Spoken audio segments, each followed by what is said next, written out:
Hi, and welcome back to Jen and Dan's Natural Healing with Plants, the go-to podcast for holistic health seekers looking to harness the power of nature for health and healing. I'm Jen. I'm a passionate health educator, a whole food, plant-based culinary coach, and a master herbalist. And I'm with Dan, an exercise specialist and wonderful master herbalist. Together, we dive into the world of natural healing, bringing you a wealth of knowledge and practical advice. We draw from both traditional wisdom and modern science with herbs and foods to help you achieve optimal health. And today we are talking about peppermint. I love peppermint. Who doesn't? Peppermint. Think of peppermint candies and things as a kid. I loved everything peppermint, chocolate with mint. All of those things. But there are a lot of healing properties with peppermint as well. A lot of times when we talk about the healing properties of peppermint, we think of digestion, soothing the gut, stuff like that. But new research is showing that peppermint oil, which is not the whole food, which we do like to talk about whole foods, we'll talk about whole foods, but peppermint oil can actually help with blood pressure. And so, if we can find some other ways to help lower blood pressure naturally, that's going to be so much better than artificially with medications. So before we dive in, I do want to remind you that this podcast is for educational purposes only. It's not intended to diagnose, treat, cure, or prevent disease. We want you to consult your own qualified healthcare practitioner. We are not your one-on-one coaches. We are not doctors. And so before making any changes to your diet, supplements, herbs, medications, or wellness routine, run it through your healthcare provider. So today we're going to dive into the new peppermint blood pressure study, what science is discovering about peppermint and the heart, how stress and the nervous system affect blood pressure as well, and then how this all fits into the traditional herbal wisdom, which is what we always rely on. We totally believe in natural healing and how important it is to use food and lifestyle and other things to dig in. So, Dan, how should we get started? I like how you brought up the nervous system. Mm-hmm. Yeah, we were talking about that before the call. Yeah. Yeah, yeah, because there's a thing called white coat hypertension, and so a lot of people are over medicated, and I don't think that gets talked about enough because I've never had a doctor tell me, well, it's probably because you're nervous. I have it. I have it a lot. I have this problem. If I go to the doctor, as soon as they put the cuff on me, I feel my body tense up. And I know it's going to be high. I'm like, oh God. And so I guess I want to bring this up first is because if you're doing a lot of good things for yourself right now, trying to lower your blood pressure, but you go to the doctor and it's high, I highly recommend that you get a good, accurate blood pressure monitor for your home Yes. and start taking your blood pressure when you feel relaxed and get an Yes. average. Yes. Dr. Ellie Campbell, you can look her up. She's a doctor just north of the Atlanta area, in the metro Atlanta area. I don't know if you found her or talked to her. Anyway, she even has a book about the appropriate way, the accurate way to check blood pressure. And most doctors don't even use it. I know when I go to the doctor, my doctor's online now, but it would the same thing. They never checked it the way it's appropriate. Your feet should be on the floor. Well, I'm 5'1". My feet are never on the floor, but your feet should be on the floor. Your back should be flat against the back of your chair, and it's button seat to the back, sitting up straight, feet on the floor, legs not crossed as well. So for those of you who go get your blood pressure checked, is that what happens? Like right now, even sitting here at my office chair, my feet are not on the floor. And so, that we don't know that that's important, but that is the standard when you're looking at blood pressure. So that's very important. So I didn't mean to interrupt you, but excuse me, I just thought people should know that. Yeah, and having a cuff at home or somewhere where you can relax, do some deep breathing before you do it, not rushed like you are in doctor's offices. Well, the whole energy around a doctor's office is hustle bustle and nervous energy. Hmm. But also, you know that if your bladder is full, it can raise your blood pressure. So you need to go Yes. pee. Yes, I didn't even think about that. Um, but I think my point is a lot of people are told they have high blood pressure, but they really don't. And I don't like I don't like the new chart where they keep going lower with it because I'm going to tell you, there was a study done about 5 years ago at UAB, and they found that if they had an older person, 65 plus, if they had this person on 3 or 4 medications, they were, I think, 40% more likely to have a stroke than someone else their age that was not being treated for high blood pressure, but their blood pressure was a little bit high. The Mm, medicine is killing them. They're taking their blood pressure too low. right. There's Right. a reason. It's not a disease. Blood pressure isn't a disease. It is a symptom of something in your body. Your body is intelligent. It's more intelligent than any doctor or coach. It's doing it for a reason. Yes. Yeah. Why is your blood pressure going up?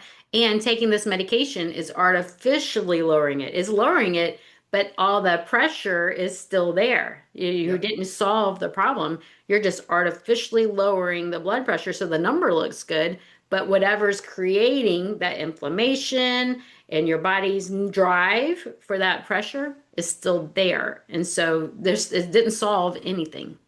it didn't. Right. And they'll tell you that will help, medicine will help prevent strokes, but I'm just going to say it's not very good at preventing strokes because what we're saying is there's something going on in your body. You're just putting a band-aid on it and saying, I'm okay now. Right. That's crazy. Right. So, and the good news about blood pressure, unless you have a tumor on your adrenal glands or something rare, blood pressure reacts really well to lifestyle changes. Yes. Yes. And of course, I like to encompass, you know, you when I talk about protocols, my protocols are you change your whole life, okay? We're talking about Yes. exercise. We're talking about if you have something in your life that's just stressing you out all the time, you need to address that. It could be a spouse, it could be a job, it could be anything, but if you're always worried about it, Yeah. you need to address that because It's literally killing you. it It is is. literally killing you. If you're doing something that you know is completely stressing you out all the time, every day, day in and day out, just know it is literally killing you. You have got to make a change. You're not going to get better if you don't make that change. And you were talking about books. I read a book from another he was a heart doctor. He said that high blood pressure is 50% of people, at least 50% is an emotional problem. Mhm. Yeah. That's my problem because I'll Right. be high at the doctor's office. I'll come home and relax and it's normal. Right. Doctors make me emotional. Yeah. Well, you're very sensitive to other people's energy, as am Yes. I. And I Yes. walk into a room and I completely sense, I feel the room. I feel the energy even online. When I work with those clients that are really sick, I feel their energy. And when you walk into a doctor's office and they're in a hurry and they don't have time for you, they have, 4 minutes with you or whatever, or the nurse comes in to check your blood pressure and she's in a hurry and timeline, bright lights, all of that, it completely stresses you out. Yeah, and then the next thing you know, they'll write you a prescription for a drug. And that's Yeah. all that, and I'm not trying to knock the medical system, but man, it really could do better. It really could. Yes. And I know there's some doctors say, hey, you need to start eating better, you need exercise, you need to lose weight. But that's as far as it goes. I mean, I tell people that too, but they don't do it. I Right. have to, unless they hire me to work with them one-on-one, they're doing it as long as I'm there with them. I've had clients say, I wouldn't do this without you. Right. And okay, that's good, but also, how do we get change in people's lives? How do we help people become self-sufficient? And then they will get up in the morning and exercise and they will eat healthier. Right. Right. That's what I really try to get with my clients, but that's the hardest thing, and I don't know why. Well, we were talking about that before the call too, that, you have to, like, people almost have to be on their deathbed before they're willing to make that change. Something has to Yeah. scare them into wanting to make that change. Yeah. Let's get back to peppermint. So Yeah. tell us a little bit about the study that you found. It was just published. Oh yeah, it was just published, I want to say a few months ago, and it surprised me because, if you asked me about peppermint before this study, I would say it's really good for your digestion and inflammation. Hmm. But this study, it was only 20 days, and the people were either pre-hypertensive or stage one hypertension, and their average blood pressure drop was 8.5 systolic, and the placebo group had little change. So it was for sure the peppermint oil was lowering the blood pressure. Hmm. And most of your drugs, they don't really lower it much more than 8 points. I think some may lower it 10. Right. So But about equivalent. Right. huh? So about equivalent. Did it say It how? is. I didn't dig in. Did it say how they took the peppermint oil? Uh, I didn't catch that part. It probably is going to be in a capsule though, because they do have peppermint oil capsules. Yeah, I even have some like little Yeah. balls that have peppermint oil in them. Mine are not super clean, so I'm not going to recommend them to anyone. They have they have like maltodextrin in them, and I don't trust that. And so that is something you can put oil in capsules, but I want you to study that yourself. I'm not going to tell you how to do it because I want it to be safe because peppermint essential oil is very, very strong, very powerful, and we don't want you to burn anything in your digestive tract. And so make sure you do your own due diligence before consuming essential oils. Yeah, I will pull the study up and see what they did. Mhm. Let's see. But see, peppermint oil, excuse me, is also a calming herb, which we were just talking about. If you're not calm, your blood pressure is going to go up, and it's normal. If you're upset, your blood pressure goes up. This is a normal reaction, so don't worry there. It's also good for circulation support, which if we're having blood pressure problems, we do need circulation support. And in the study, they found a certain constituent in the herb that actually causes vasodilation. And I talk about vasodilation of arteries a lot. Look at it like this way. A pipe that is bigger, the water is easier to flow. The bigger the pipe, the easier the flow. If your arteries constrict, your heart has to work harder to get the blood through the artery because it is smaller. So one of the things peppermint oil does is it helps to open the arteries.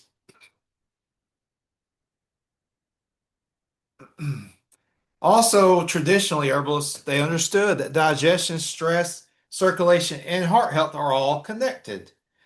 Because if you're stressed out all the time, it's going to affect your digestion in a negative way.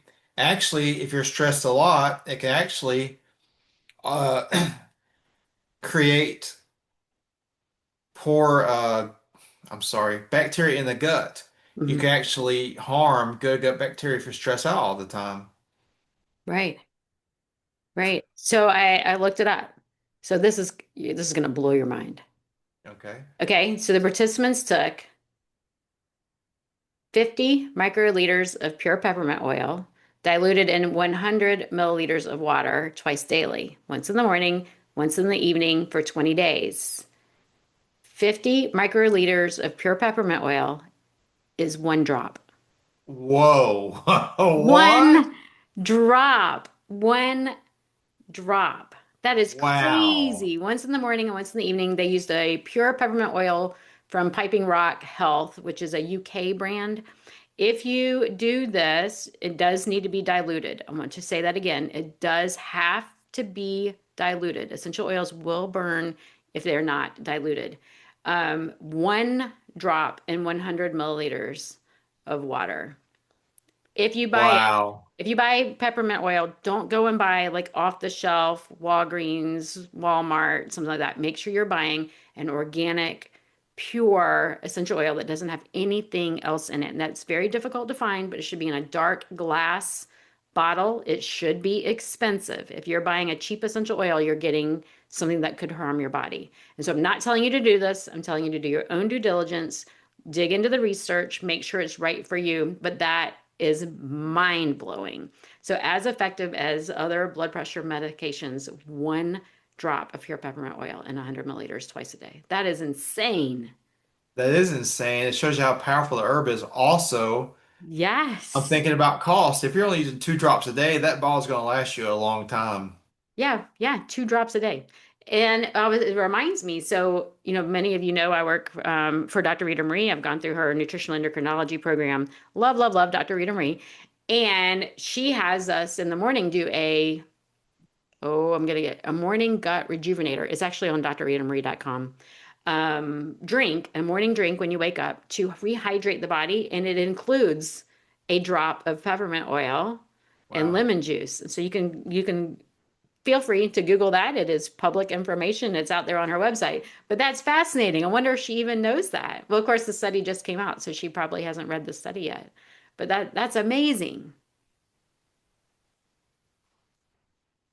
That's amazing. I couldn't wait to share that with everyone. That is amazing. I'm glad you found that. That's a very important. Wow. Yeah, I love it because how easy is that? Like I have some really high quality essential peppermint oil, and I love peppermint, and so putting that in, what if you put? I'm curious. What if I put a drop of essential peppermint oil in like my green tea? I love to have green tea in the morning. Not everybody does. Some people are sensitive to green tea, but you can get a decaffeinated green tea. You can. I've heard people even make like their own decaf. Just you pour the hot water over the tea leaves, dump it right off, and then you do it again. I don't know how effective that really is, but what if you added, that to your green tea or something like that? Not just your water, but making sure it's diluted, right? When we think of peppermint, it's very calming, it's very cooling, so it's great for someone who is generally hot. And a lot of people with like high blood pressure and circulation conditions, you'll see it on their face. You'll see red skin that's from inflammation. And so having something like a cooling herb is really great. If you are someone who's always cold, peppermint might be too cold for you, but one drop, that's probably great. Yeah. But So why do peppermint, we think? go Go ahead. ahead. Nope. So we'll talk a little more about why this may be the case. Why does peppermint oil lower the blood pressure? Yeah. Calming. It could be related to the menthol. It helps to expand those capillaries. The menthol, I mean, even just breathing, a lot of people like to have something with the menthol in it before they go to bed to open up the airway pathways, open up the sinuses. Peppermint's high in flavonoids. And when I think of flavonoids, I think of blueberries and other wonderful foods like that that also help with circulation. Peppermint has been known to be very calming and relaxing of the blood vessels, helping with reducing tension. A lot of people put peppermint like on the back of their neck or on the temples if they have headaches, especially like tension headaches and things like that. So it really helps with stress and sympathetic overload. So that's when we are in that fight or flight mode. Peppermint can help with the calming, putting you back into that parasympathetic mode or relaxation mode. Yeah. Yes, and it goes. The essential oils are very highly concentrated. I can't Yes. remember how many pounds of the herb it takes to make one bottle. So Right. it would be Tons. very high in these nutrition. Yes, yes. And if you are afraid to use peppermint oil, you could drink, peppermint tea. Just remember, it's going to take an awful lot. You may not see those blood pressure um, you may not see that blood pressure reduction with the peppermint oil. But once again, we want this to be in a comprehensive plan. Um, if we're not just here to lower the blood pressure, we're here to calm the body and get the whole body back into balance. Lowering blood pressure is helping with the symptom, but it's not helping with your body. Having something like peppermint that's high in vitamins, high in those flavonoids, is also nutritious, right? And so you're adding some nutrition and calming the body. And so that is more important than lowering that number. Yes, we can't separate heart health from nervous system health like we were talking about earlier. Right. Because if you're chronically overstressed, overstimulated, if you're in fight or flight, your blood pressure is not going to come down. So you have to make sure you got it. And look, I'm preaching to the choir here. I have a problem with that. Yeah. Yeah. So So before, we got to go ahead. no, you go. So we have to really make sure we're doing something for our stress levels. Always. Even walking out in nature, Oh making yeah, sure you're that's getting really good good. quality sleep, not eating too close to bedtime. All of those things actually help. Staying well hydrated. Think your blood, it's much harder for your blood to flow if you're dehydrated. Oh yeah. We need to drink lots of water so it flows smoothly. And then there's some other herbs that help with heart health as well, which we have another episode that mentions these. But Dan's favorite herb in the world, well, he's got a couple. Actually, I can name three that would be Dan's favorite. And you correct me if I'm wrong. Cayenne, hawthorn, and garlic. You got it. Yes. So Dan's favorite heart health herbs, and you can use those as food. You can use those in teas. You can put those in tinctures. There's so many different ways you can use those. And then mine are hibiscus and motherwort. Those are huge for me. And then lemon balm. Lemon balm is wonderful for relaxation, anxiety. Sometimes we have racing hearts and things like that if we have anxiety. So those are wonderful herbs. Medical disclaimer, are these all right for everyone? Make sure you're checking if you are taking any medications, run it through your healthcare provider because sometimes if we're lowering blood pressure and you're on blood pressure medicine, it will go too low and that can be dangerous. And so make sure you're working with a healthcare provider if you are on medications. And then we're going to need to wrap it up, but taking peppermint oil, even a drop morning and night, is not going to help your overall health if you're still eating ultra processed foods. If you're still staying stressed out, staying in that job that is literally killing you, if you're still not sleeping at night, if you're still not moving your body, and if you're completely overloaded as far as emotions and mental health, you have to address those things to improve your health. Yes, in simple ways, and we already talked about that. If you're trying to lower the blood pressure, you're going to have to use the oil because there's no time about how much tea it would take to equal the essential oil. Hmm.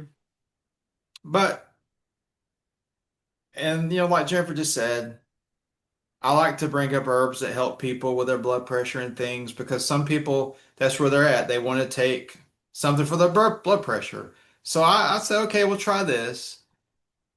But we really want you to eventually change your lifestyle. If you're eating fast food, you need to cut that out. If you're not exercising, you need to start going for walks. Start easy. Cold turkey doesn't work either. And you do not have to kill yourself. I want to say you do not have to kill yourself with exercise, Right, but you need to move. exactly. And before we wrap up, I looked it up. So one drop of peppermint oil is about the equivalent of between 20 and 30 cups of peppermint tea. Do not do not drink 20 to 30 cups of peppermint tea because we do not know what the effects of that would be. That's an extreme amount. So do not drink 20 to 30 cups of peppermint tea. So the study used a very concentrated peppermint oil extract, which is far stronger than a cup of peppermint tea. But if you don't want to do the essential oils, remember that peppermint tea is very high in vitamins, very high in essential in flavonoids, very high in minerals. Is wonderful for relaxation, wonderful for digestive health too. So having a cup of tea is going to have wonderful benefits for you, but do not, I'm going to say it again, do not try to drink that much tea to get the equivalent of a drop of peppermint oil.